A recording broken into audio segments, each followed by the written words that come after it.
루에의 시간. 호르스트 리히터 지음. 지은이 호르스트 리히터.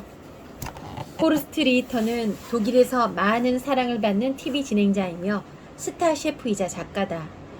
2011년까지 가정식 요리를 선보이는 레스토랑 올디테크를 운영했고, 이 레스토랑의 명성은 가히 전설적이었다.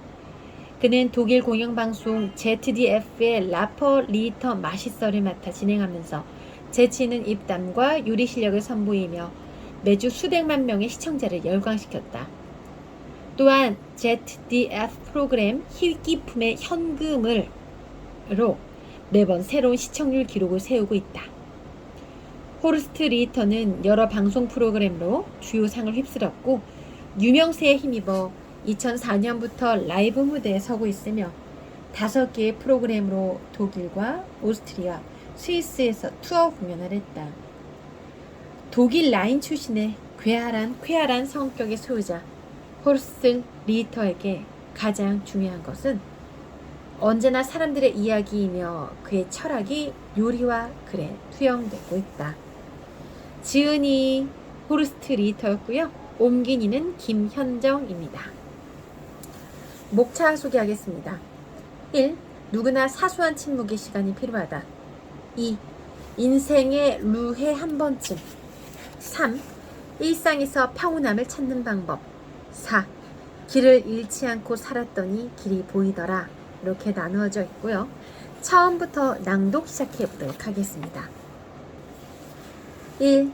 누구나 사소한 침묵의 시간이 필요하다. 조금 짧은 여행을 하겠습니다. 착하고 충성스러운 나의 포드 소형 배는 구불구불한 회색빛 콘크리트 도로를 성실하게 내달렸다. 내 눈앞에는 멋진 여름 풍경이 끝없이 펼쳐져 있었고, 간혹 도로가 막히면 나는 깊은 생각에 잠겼다. 한동안 무건 수도원에서 지낸다는 생각에 몹시 들떠 있었고, 그곳에서의 아주 멋진 생활을 상상했다. 나는 대중과 매체, 나를 알고 있다고 생각하는 모든 사람에게서 쾌활하고 명랑한 국민 삼촌, 라인 지역에서 유쾌함을 전달하는 기계, 사람들의 마음을 읽는 사람, 몸과 마음이 쾌활한 독일 사람 등으로 불린다. 또 나에 대해 이렇게 묘사한 글도 있었다. 읽었다. 익살스럽게 말려 올라간 콧수염과 금태 안경 뒤로 꼭 껴안고 싶은 강아지 같은 눈빛을 지닌 멋진 사람. 마치 이런 눈이 거짓말을 할 수 있을까? 이런 발이 배신할 수 있을까? 라는 노래 가사를 의인화한 순수함의 화신처럼 말이다. 물론 나는 내 감정을 숨김없이 솔직하게 드러내는 사람이다. 그래서 사람들과 이야기하는 것을 워낙 좋아하는 내가 한동안 입을 다물고 지낼 수 있을지 스스로도 무척이나 궁금했다. 말없이 그냥 조용히 있는 것, 아마도 내 생각에는 며칠도 못 갈 것이며 차마 하지 못한 수많은 말들이 내 안에 차곡차곡 쌓여서 과열된 증기기관처럼 지붕을 뚫고 나갈 것이다. 하지만 어떻게 될지 뚜껑을 열어봐야 한다. 나는 이미 겸손하고 경건한 마음을 가진 수도사가 되어 유서 깊은 수도원 벽을 따라 차분하게 걷는 모습을 상상했고, 고된 노동으로 내면이 채워지고 수도복을 입은 다른 수도사들과 함께 긴 식탁에 앉아서 소박하지만 맛있는 음식에 만족하며 말없이 행복하게 먹을 것이다. 물론 나는 아침에도 일찍 일어나서 수도사들과 함께 예배당에서 기도하고 목가적인 수도원 정원에서 고된 작업을 하며 기쁨을 느낄 것이다. 가끔은 낮잠도 자고 산책도 하며 깊은 생각에 잠길 것이며, 며칠 지나면 당연히 삶의 의미를 깨달을 것이다. 내 안에 고유함을 발견하며 오로지 인정받기 위해 분주하게 애쓰는 우리 인간들이 무엇을 잘못하고 있는지 포괄적으로 이해하게 될 것이다. 이 고유한 날들이 지나면 나는 끊임없이 말하기를 좋아하는 호르스트 리히터에서 깨달음을 얻은 달라이 리히터로 탈바꿈할 것이다. 이렇게 내 상상 속에서는 모든 것이 너무나도 멋졌다. 나는 이러한 멋진 계획에 완전히 감동했고, 수도원에 도착하기 전에 이미 가슴이 벅차 올랐다. 목적지에 가까워질수록 내 행복감은 점점 커졌다. 좋았어. 이제 나는 고요함이 존재하는 곳에 곧 도착할 거야. 거기에는 자동차도 없고 아무것도 없을 거야. 거기에서는 모두가 마음이 편안하고 여유로울 거야. 아, 너무 좋다. 정말 기대되고 정말 대단할 거야. 호르스트 리히터 행복을 찾다. 독일에서 2017년부터 매년 크리스마스 시즌에 방송되는 TV 프로그램으로 호르스트 리히터가 오토바이를 타고 여행하면서 사람들을 만나고 이야기를 나누며 행복을 찾아가는 내용이 또 다른 버전일 수도 있겠지.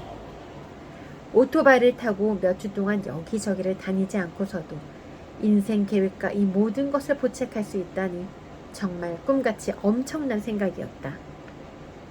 나는 이런 생각을 뒤로하고 휴게소에 또 한 번 들러서 햄버거와 감자튀김을 와작와작 먹었다. 마치 사형수의 마지막 식사처럼 빨리빨리 사회의 상징인 햄버거와 감자튀김을 먹는 것은 마지막으로 세속적이고 상징적인 행위였다. 나는 다시 차에 올라타서 세상 떠나갈 듯 크게 음악을 들었다. 우리가 매일 서로 퍼붓는 무의미하고 쓸데없는 온갖 소음에 얼마나 넌더리가 났는지 이제는 떨쳐내고 싶었다. 나는 이렇게 친문 미션에 제대로 빠져들었고 이 작은 모험을 가슴 벅차게 상상했다. 하지만 한 가지 사실만은 사탕발림으로 말할 수가 없다. 나는 일에 완전히 지쳤고 벼랑 끝에 서 있었다. 피곤하고 망가지고 기가 완전히 다 빨린 상태였다. 8주 동안 쉼없는 촬영 작업으로 지칠 대로 지쳐 있었다. 하루에 최소 12시간씩 촬영했으니 내 몸과 마음은 완전히 녹초가 된 상태였다. 그렇지 않았다면 나는 수도원에서 보내게 될 시간을 이렇게 크게 부풀려서 생각하지 않았을 것이다. 또 이런 엄청난 피로감 말고도 내가 또 뼛속 깊이 느꼈던 감정은 애매모호한 불안함이었다. 이러한 고강도의 촬영 작업이 시작하기 전, 그러니까 지난 2020년 3월 15일 이후 몇 주 몇 달 동안 아마 다른 많은 사람도 마찬가지겠지만 코로나에 따른 봉쇄에 온갖 신경을 곤두세우고 있었다. 우리 모두가 알던 세상이 어느 순간 갑자기 더 이상 존재하지 않게 되었다. 하룻밤 사이에 독일의 수백만 명이 넘는 사람이 집 소파에만 앉아있게 되었고 대체 무슨 일인지 이해할 수 없었다. 바이러스가 우리의 삶 전부를 위협하고 경제적으로도 생존이 위태로워졌다. 상점은 문을 닫고 학교와 유치원도 휴교하고 병원은 비상사태에 빠졌다. 행사도 축구도 문화생활도 없었으며 안정적인 직업이 없던 사람은 한순간에 집에 틀어박혀 이런저런 깊은 생각에 빠져 많은 시간을 보내야 했다. 당연히 나도 그랬다. 나는 재택근무를 하는 사람도 아니고 돌봐야 할 어린 자녀가 있지도 않았으니 말이다. 나는 TV 케이블이 끊어지고 나서야 이 세상이 얼마나 조용하고 고요할 수 있는지를 갑자기 깨달은 일 중독자일 뿐이었다. 우리 세상은 도대체 어디로 흘러가고 있는가? 실제로 어떤 일이 벌어지고 있으며 이 질병은 얼마나 심각한 것일까? 사람들은 이 질병과 봉쇄 조치에 어떻게 대처해야 하는가? 끔찍하고 무시무시한 이 모든 사태는 언제쯤 사라질까? 어쩌면 절대 코로나 이전으로 다시 못 돌아가는 걸까? 사람들은 매일 새로운 어떤 것을 경험했다.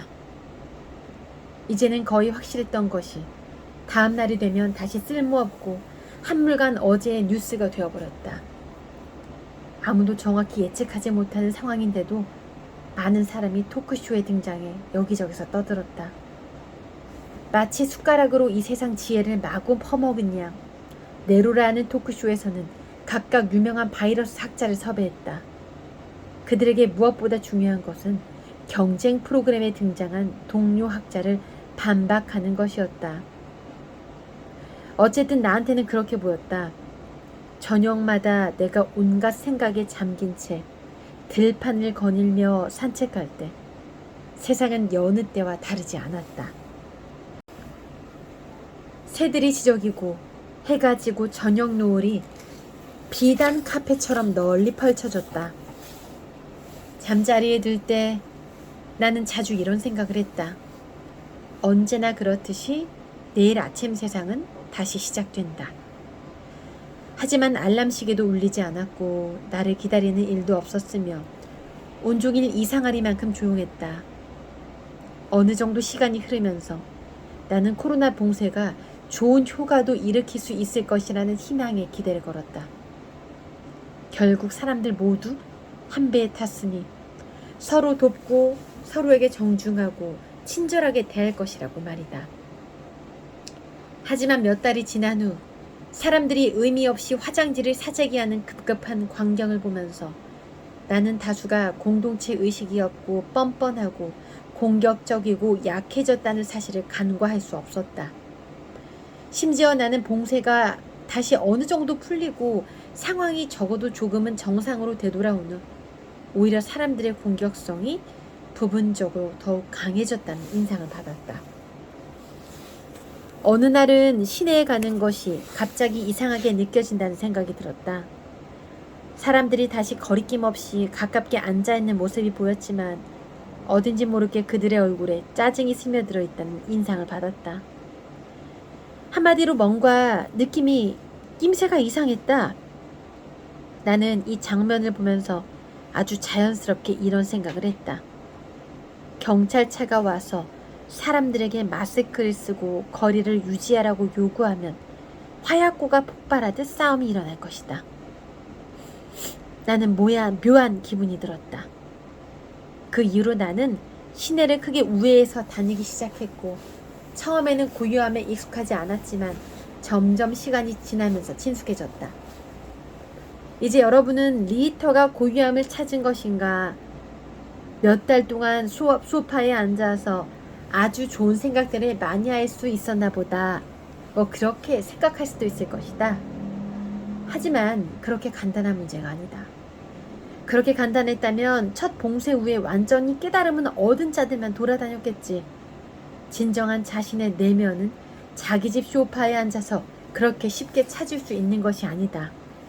소파에서는 딴 생각도 하고 TV도 보고 책도 읽고 저녁에 무슨 요리를 할까, 재활용 쓰레기를 버리러 화요일에 갈지 수요일에 갈지 고민하기도 한다. 심지어 자기 집에서 무건 수도원 생활을 할 수 있는 사람도 있을 것이다. 하지만 내 경우에는 일상생활에서 제대로 단절되는 것이 도움이 된다. 오늘은 루헤의 시간의 일부를 낭독해 보았습니다.